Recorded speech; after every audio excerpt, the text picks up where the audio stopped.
Once upon a time, there was a beautiful single mother, aka Cinderiliana, who was invited to visit a very powerful older gentleman at his mansion, where he had mistresses that often lived with him.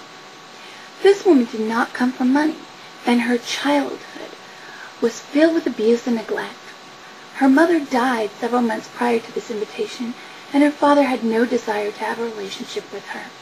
In fact, he had never met, and still hasn't met, his granddaughter.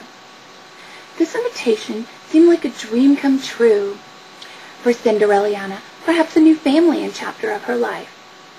Around this time, Cinderiliana's abusive ex-boyfriend had offered her a self-portrait illustration done by a famous pinup artist named Olivia de Bardini as an apology and attempt to reconcile.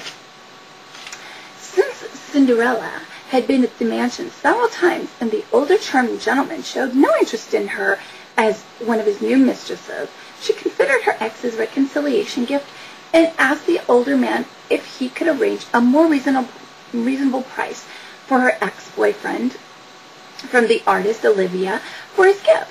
Since Olivia's rates were very high and the older gentleman was friends with her, the older gentleman seemed very offended at this request, and it hurt his ego, although Cinderella could never understand why. She never got her self-portrait illustration done by Olivia.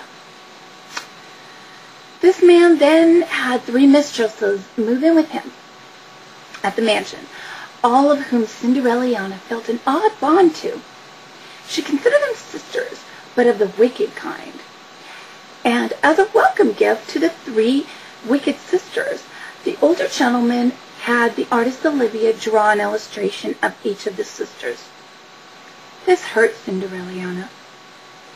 The old man and his mistresses lived lavishly in this mansion, while poor Cinderiliana was locked in a basement with her baby daughter. She had no money or food, and she was required to pay rent. The only thing she was allowed was some old clothes she had acquired throughout her years as a model in Europe that she had luckily kept in very good condition, and a small laptop with wireless internet and a built-in webcam. Cinderiliana resorted to various means of supporting herself and her daughter, often coming up with creative products and selling them online. But sometimes times got hard and she had to collect welfare and use food stamps to survive with her and her daughter. This was very difficult for Cinderiliana, while she knew her sisters had their own private gourmet chefs and lived lavishly, rent-free in a mansion. This injustice confused Cinderiliana, and she suffered like this, trying to make sense out of it for years. This suffering cultivated a creativity and need to express herself that was unstoppable, and it snowballed into something larger than she expected.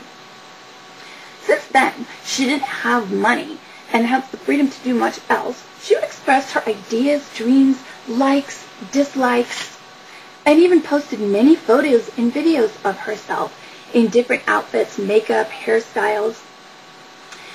And she even also began to write songs and record them. It helped her heal her aching soul.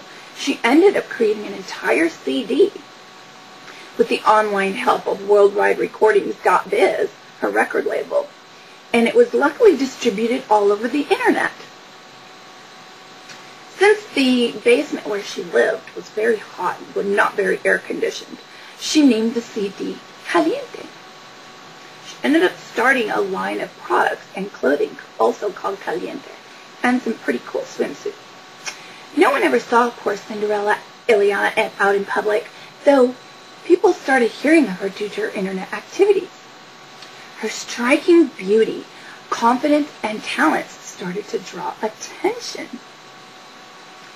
Unfortunately, Cinderiliana's wicked sisters and the old man felt threatened by this and were online a lot, starting to stalk her every move online and postings.